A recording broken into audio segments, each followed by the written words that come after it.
शिक्षार्थियों नमस्कार। आज हिंदी की कक्षा 9वीं में मैं आपका हार्दिक अभिनंदन करती हूँ।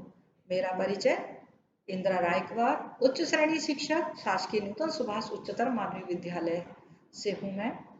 बच्चों, आप क्षितिज भाग 1 का पाठ 9 पृष्ठ क्रमांक 89 निकाल लीजिए, जिससे आपको पढ़ने में सुविधा हो।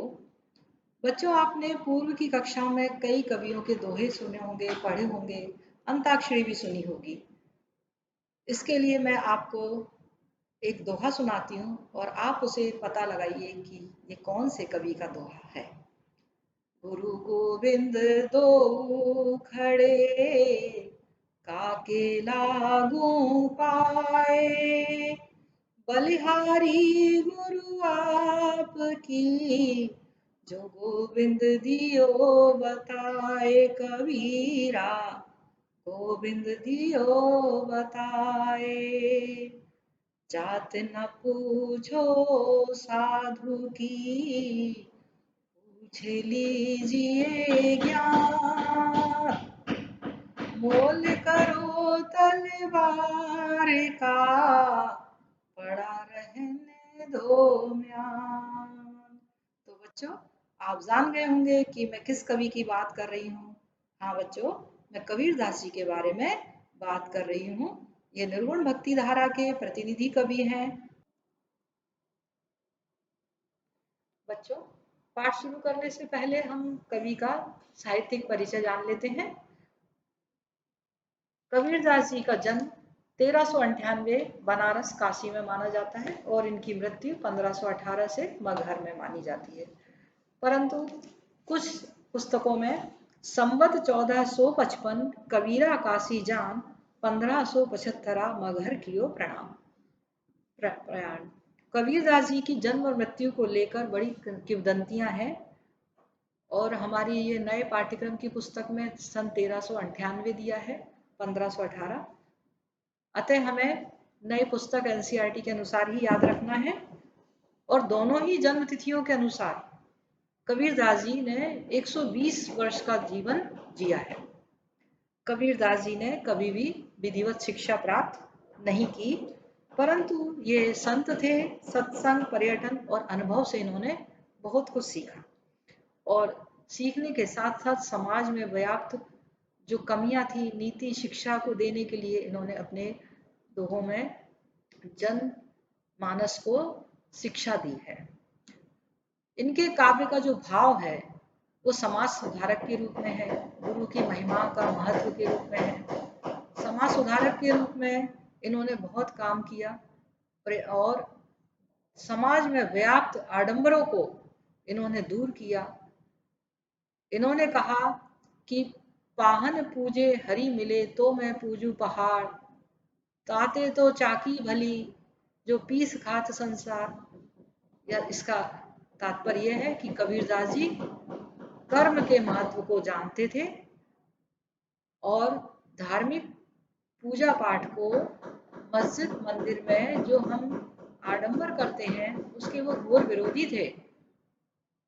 उन्होंने समाज में वाणी को महत्व दिया, सब प्रेम से बोले इसको महत्व दिया, सामाजिक समरसता को महत्व दिया कि सब मिलजुल कर रहे, अंधविश्वासों और रूढ़ियों पर प्रहार किया। योग साधना और दार्शनिकता इनके काव्य में दिखाई देती है। कबीरदास जी का व्यक्तित्व जो है विलक्षण प्रतिभा एवं समाज सुधारक के रूप में थे। ये निर्भीक संत हैं। ये अपनी बात को बड़ी निर्भीकता से कह जाते हैं और इनकी जो मुख्य रचनाएं हैं कबीर ग्रंथावली में संग्रहित हैं, बीजक में है और गुरु ग्रंथ साहब में देखने को मिलती है। लेकिन कबीरपंथी जो लोग हैं वह बीजक को प्रामाणिक रचना मानते हैं, जिसमें साखी, सबद और रमेनी 3 भाग हैं। कबीरदास जी निर्गुण भक्ति धारा के प्रमुख कवि हैं और इनके जो कला पक्ष को अब देखते हैं बच्चों। कला पक्ष में इन्होंने सदुक्कड़ी भाषा का प्रयोग किया है। इनकी भाषा पचमेल खिचड़ी कहलाती है। चूंकि ये संत थे, जगह जगह जाते थे, इसलिए इनके काव्य में अनेक भाषाओं के शब्द सम्मिलित हो गए हैं, जैसे राजस्थानी, अरबी, उर्दू, ब्रज, पंजाबी, खड़ी बोली। और इन्होंने जो अपने काव्य की रचना की है वो मुक्तक काव्य और दोहा छंद में इन्होंने लिखा है। इनकी जो शैली है बड़ी उपदेशात्मक शैली है। इनके काव्य में रूपक अलंकार, अन्यक्ति अलंकारों का प्रयोग किया है और काव्य में उलट वासियों का प्रयोग करते हुए इन्होंने रहस्यात्मक बात को कही है। उलट वासी है बच्चों, आगे की बड़ी कक्षाओं में आप पढ़ेंगे। कबीरदास जी की जो भाषा है वो अत्यंत सरल है लेकिन तीखी और व्यंग युक्त है। वे अक्खड़ और स्पष्टवादी कवि हैं।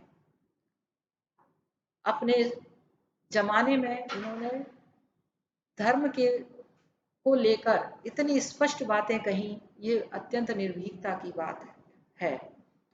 उन्होंने कहा, काकड़ पाथर जोड़ के मस्जिद लई बनाए, तापर चलकर मुल्ला बाग देत, क्या बहरा हुआ खुदाए। इतना साहस कोई भी कवि आसानी से नहीं कर सकता। ऐसा नहीं कि उन्होंने सिर्फ किसी एक धर्म विशेष के लिए कहा है, उन्होंने सभी धर्मों के लिए जो आडंबर करते हैं उस पर प्रहार किया है। ये कहते हैं, वाणी ऐसी बोलिए मन का आपा खोए, औरन को शीतल करे आपो शीतल खोए। बुरा जो देखन में चला बुरा न मिलिया कोय, जो दिल आप ना खोजा मुझसे बुरा ना कोय। कबीरदास जी ने समाज में धर्म, रीति, नीति, अध्यात्म के विषयों पर विस्तार से अपने काव्य में विषय को महत्व दिया है और हजारी प्रसाद द्विवेदी के अनुसार कबीर वाणी के डिटेक्टर हैं। साहित्य में निर्गुण भक्ति स्थान में आएगा बच्चों। निर्गुण भक्ति धारा की ज्ञानाश्रयी शाखा के आप प्रतिनिधि कवि हैं, आप सूफी संत कहलाते हैं और भाषा के डिटेक्टर भी कहलाते हैं। अब हम साखी क्रमांक 1 की ओर बढ़ते हैं। बच्चों, साखी का अर्थ होता है कि किसी बात के सत्य होने का साक्ष्य। अब हम एक बार सारे पदों का सस्वर वाचन करते हैं, जिससे आपको पाठ के अंत में एक गतिविधि दी गई है, उसे करने में सहायता प्राप्त होगी। मान सरोवर सुभर जल, हंसा कैली कराही, मुक्ता फल मुक्ता चुगे, अब उड़ी अनत न जाहि कबीरा, अब उड़ी अनत न जाए। प्रेमी ढूंढत मैं फिरो, प्रेमी मिले न कोई, प्रेमी को प्रेमी मिले, सब विष अमृत होए कबीरा, सब विष अमृत होए। हस्ती चढ़ी है ज्ञान को, सहज दुली चाडारी, स्वान रूप संसार है, भूखन दे झके मारे कबीरा, भूखन दे झके मार। पखा पखी के कारणे, सब जग रहा भुलान, निरपक होई के हरि भजे, सोई संत सुजान कबीरा, सोई संत सुजान। हिंदू मुआ राम कही, मुसलमान खुदाई, कहे कबीर सो जीविता, जो दुम के निकट न जाए कबीरा, जो दुम के निकट न जाए। खाबा फिरी काशी भया, रामई भया रही मोटे चून में दा भया बैठी कबीरा जीम कबीरा बैठी कबीरा जीम ऊंचे कुल का जमनिया जय करणी ऊंच न होई सुब्रन कलश सुरा भरा साधु निंदा सोई कबीरा साधु निंदा सोई। तो बच्चों आपने स्वस्वर वाचन सुना। अब आप भी इन दोहों को गाने का प्रयास करें और अंताक्षरी में ये गाएं, जिससे आपके साहित्य का विकास होगा। अब हम इसके संदर्भ प्रसंग व्याख्या कैसे करेंगे इसको समझते हैं। बच्चों संदर्भ में आता है कि ये छंद कहाँ से लिया गया है और इसके कवि कौन है। तो इस प्रकार लिखेंगे, प्रस्तुत साखी दोहा छंद में लिखी गई है, इसके कवि कबीरदास जी हैं। प्रसंग में आएगा कि इस पद में क्या बात विशेष रूप से कही गई है। तो यहाँ लिखेंगे, यहाँ कवि ने कुंडलिनी में स्थित सहस्त्रार शून्य में ध्यान लाभ को बताया है। बच्चों यहाँ दो अर्थ चल रहे हैं। वास्तविक जो अर्थ दिखाई दे रहा है, सामने जो दिखाई दे रहा है, वह है कि मानसरोवर में हंस तैर रहे हैं और मोती को चुग रहे हैं। लेकिन कवि ने इसके माध्यम से हमारी जो मेरु रज्जु है, जब हम ध्यान लगाते हैं तो उसमें जो आनंद की प्राप्ति होती है उसके विषय में कहा है। आइए हम इनके कठिन शब्द जान लेते हैं। मानसरोवर का अर्थ है तिब्बत में स्थित कैलाश मानसरोवर सरोवर, और दूसरा अर्थ है मन रूपी सरोवर। सुभर अच्छी तरह से भरा हुआ, हंसा हंस, और यहाँ पर आत्मा से तात्पर्य है।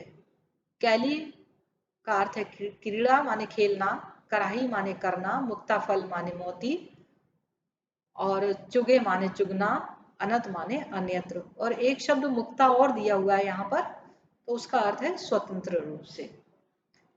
आइए हम इनकी व्याख्या देखते हैं, भावार्थ देखते हैं।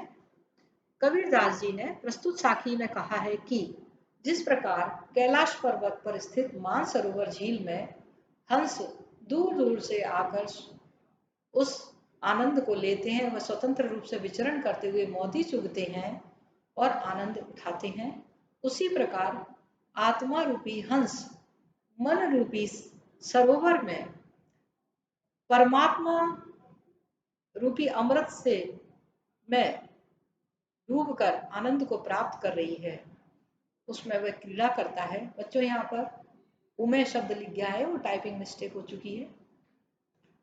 और परमात्मा रूपी मोती को चुगता है। इस अनंत आनंद को छोड़कर वह कहीं और जाना नहीं चाहता। यहाँ पर कवि कहना चाहता है कि इस संसार में हम आनंद के साथ जीवन जीते हैं और कहीं और जाना नहीं चाहते, क्योंकि हम धोखे में आ जाते हैं कि ये संसार ही हमारा सब कुछ है। इसमें विशेष लिखेंगे, कैली कराही और मुक्ता फल मुक्ता में अनुप्रास अलंकार है, क्योंकि देखिए कैली कराई में का वर्ण की आवृत्ति हुई है और मुक्ता फल मुक्ता में म वर्ण की आवृत्ति हुई है। यहाँ पर ध्यान के महत्व को बताया गया है। अब हम दूसरी साखी को पढ़ते हैं। प्रेमी ढूंढता मैं फिरो, प्रेमी मिले न कोई, प्रेमी को प्रेमी मिले सब विष अमृत होए। बच्चों यहाँ संदर्भ पहले की तरह आएगा कि प्रस्तुत पद कबीर की साखियों शब्द से लिया गया है, इसके कवि कबीरदास जी हैं। और प्रसंग आएगा कि संसार में ईश्वर के प्राप्त हो जाने पर या अच्छे लोगों से मिल जाने पर हमारे जो दुर्गुण है वो सब अमृत तत्व में बदल जाते हैं। कवि कहते हैं कि प्रेमी भक्त ईश्वर को ढूंढ रहा है, परंतु वह मिल नहीं पा रहे हैं, यहाँ वहां भटक रहा है लेकिन वह मिल नहीं पा रहे हैं। और जब उसने एक छोटी सी कोशिश की कि संसार में जो हम सबसे प्रेम से मिलें, सबके साथ प्रेम सद्भावना का व्यवहार करें, तो हमें ईश्वर तुरंत मिल जाता है। यहाँ पर परमात्मा स्वयं कह रहे हैं कि तू कहाँ कहाँ मुझे ढूंढता फिर रहा है और तुझे आज तक मैं नहीं प्राप्त हुआ। मैं तो तेरे हर ईश्वर, हर प्रत्येक व्यक्ति के मन में निवास करता हूँ, और जैसे ही तुम सबसे प्रेम पूर्वक रहना शुरू कर दोगे, मैं तुम्हें तुरंत प्राप्त हो जाऊंगा, और तुम्हारे मन की जो मलिनता है, विष है, वह सब अमृत में बदल जाएंगे, सारे सद्गुण आ जाएंगे। इसमें विशेष में आएगा उपमा अलंकार है, और एक रूपक अलंकार भी है, क्योंकि प्रेमी तत्व शब्द में उपमेय का उपमान कर दिया है, ईश्वर तत्व, ईश्वर का उपमान कर दिया है। हस्ती चढ़िए ज्ञान को सहज दुलीची डार, स्वान रूप संसार है भूखन दे झकमार। यहाँ पर कठिन शब्दार्थ देख लें। हस्ती माने हाथी, दुलीची माने आसन, डारी माने बिछाना, स्वान माने कुत्ता, और भूखन माने भौंकना, झक माने मजबूर होना, वक्त बर्बाद करना। बच्चों, आपने एक कहावत सुनी होगी, हाथी चले बाजार, कुत्ता भौंके हजार। ये तो मुहावरा है, कहावत है, लेकिन कबीरदास जी इसके माध्यम से कहना चाहते हैं कि किसी भी व्यक्ति को अपने ज्ञान को हाथी के समान बढ़ाना चाहिए। जिस प्रकार हाथी पर बैठा हुआ महावत दुलीचा मैंने आसन डालकर आराम से बैठकर चलता जाता है, और पीछे पीछे कुत्ते भौंकते हैं, लेकिन उस पर कोई प्रभाव नहीं पड़ता, वह अपने लक्ष्य की ओर बढ़ता जाता है। उसी प्रकार साधक को अपने ज्ञान साधना में ध्यान लगाना चाहिए, और सहज साधना के लिए आसन डालकर बैठ जाना चाहिए। ये संसार में आलोचना करने वाले बहुत लोग हैं, वह कुत्ते के समान हैं, उन्हें भूखने दो, एक दिन थक हार कर वो चुप शांत बैठ जाएंगे। बच्चों, यहाँ पर सांग रूपक अलंकार है, क्योंकि रूपक अलंकार भी लिख सकते हैं, क्योंकि यहाँ पर उन्होंने ज्ञान को हाथी की उपमा दे दी है, और सहज साधना को दुलीची आसन की उपमा दी है, उपमान किया है, और स्वान रूप संसार में कुत्ते का आरोप कर दिया है। और यहाँ पर झकमारी जो शब्द आया है, ये मुहावरा है। तो कवि ने अत्यंत सुंदर रूप से आपके सामने ये साखी प्रस्तुत की है। इसमें विशेष में यही आएगा, रूपक अलंकार और सांग रूपक और ये मुहावरा। अब हम तीसरे साखी की ओर बढ़ते हैं।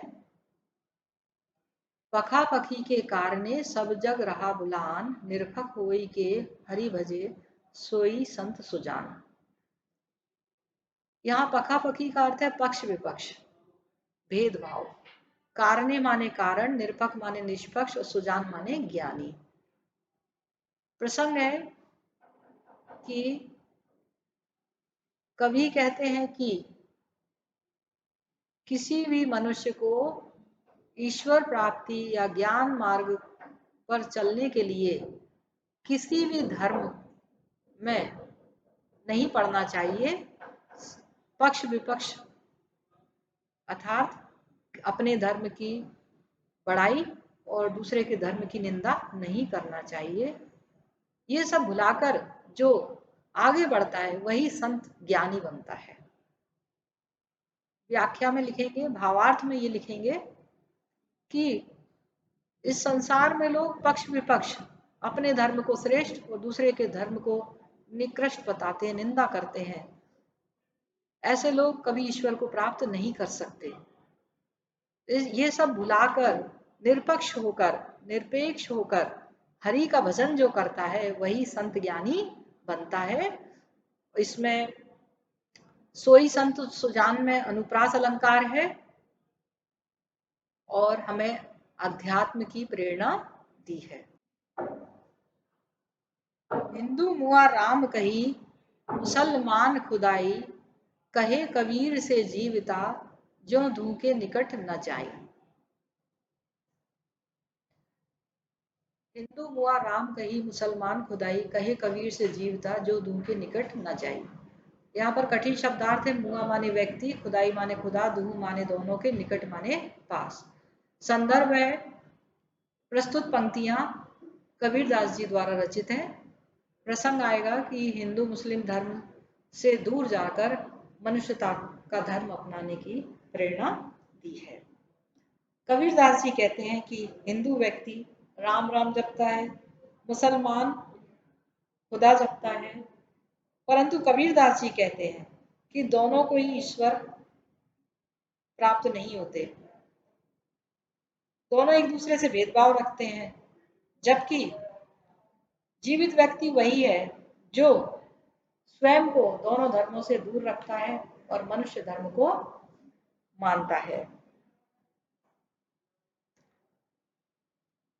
अगले पद की ओर बढ़ते हैं। काबा फिरी काशी भया, रामई भया रहीम, मोट चून मैदा भया, बैठी कबीरा जीव। यहाँ बच्चों काबा शब्द का अर्थ है मुसलमानों का तीर्थ, और काशी का अर्थ है हिंदुओं का तीर्थ स्थान, और चून का अर्थ है आटा, मैदा उससे बारीक आटा, और जीम माने भोजन करना। संदर्भ पहले की तरह आएगा और प्रसंग आएगा कि कबीर कहते हैं कि काबा और काशी सब एक ही है, राम और रहीम एक ही है। जो ईश्वर को प्राप्त कर लेता है उसके लिए राम रहीम काबा काशी किसी में भी कोई अंतर नहीं रह जाता। इसका भावार्थ है कि काबा फिरी, काबा गए तो वह काशी बन गया, काशी गए तो काबा बन गया। अर्थात काबा काशी राम रहीम सब एक ही है। जिस प्रकार मोटा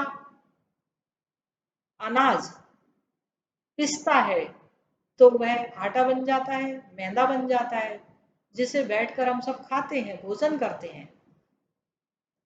अर्थात जब ईश्वर हमें प्राप्त हो जाता है तो हमें कहीं पर भी कोई अंतर नहीं लगता, हम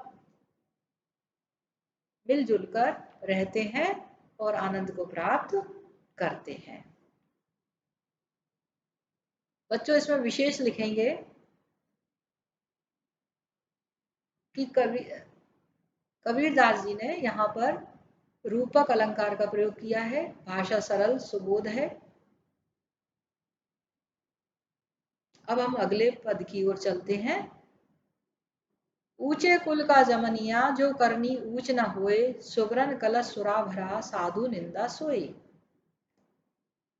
संदर्भ पहले की तरह लिखेंगे और प्रसंग है कर्मों की महत्ता को बताया गया है। इसके कठिन शब्दार्थ देखते हैं बच्चों। जनमिया माने जन्म लेना, करनी माने कार्य, सुब्रन माने स्वर्ण, और सुरा माने शराब, सोई माने होना। इसका भावार्थ बच्चों इस प्रकार देखेंगे, समझें आप। ऊंचे कुल का जन्म, ऊंचे कुल में जन्म लेने से कोई व्यक्ति महान नहीं बन जाता जब तक कि उसके कर्म ऊंचे ना हो। जिस प्रकार सोने के कलश में यदि सुरा भरी हो, शराब मदिरा भरी हो, तो उसकी प्रशंसा नहीं होगी, सज्जन उसकी निंदा ही करेंगे। इसका विशेष लिखेंगे कि हमें नीति शिक्षा दी है यहाँ पर, और कुल की अपेक्षा कर्म की महत्ता को प्रतिपादित किया है। हमें नीति उपदेश दिया हुआ है कि हमें सदैव ऊंचे अच्छे कर्म करना चाहिए। बच्चों आपने ऐसे राजाओं के नाम सुने होंगे जो कुल से ऊंचे थे लेकिन उनके कर्म अच्छे नहीं थे, इसलिए उनका नाम नहीं है।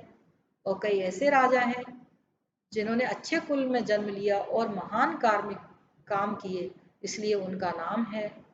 ऐसे भी हमारे कविगण हैं, जैसे कबीर, सूर, तुलसी, जो ऊंचे कुल में जन्म नहीं लिया था, उनके कर्म ऊंचे थे, इसलिए उनका आज तक बहुत महानता के साथ नाम लिया जाता है।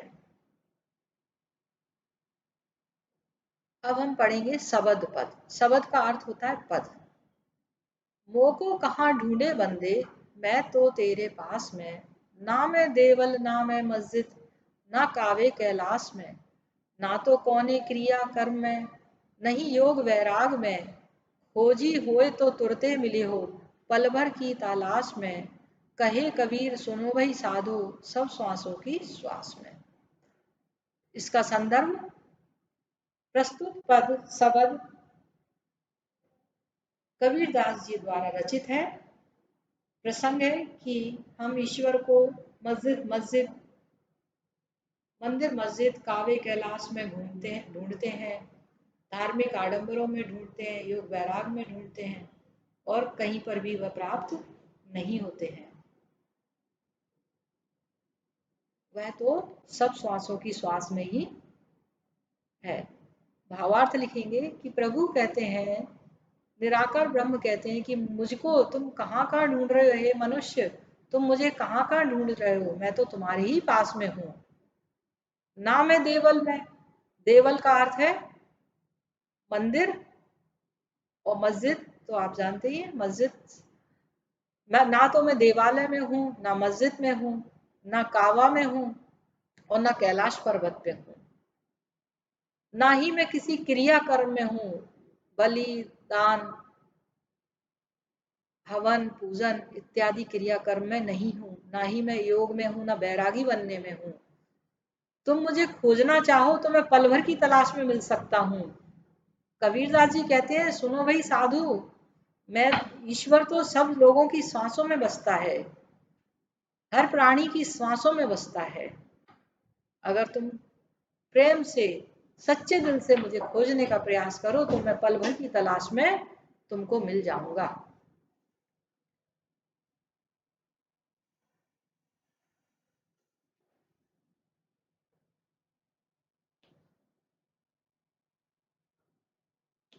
बच्चों अब हम वस्तुनिष्ठ प्रश्न देख लेते हैं, यही आपका गृह कार्य होगा।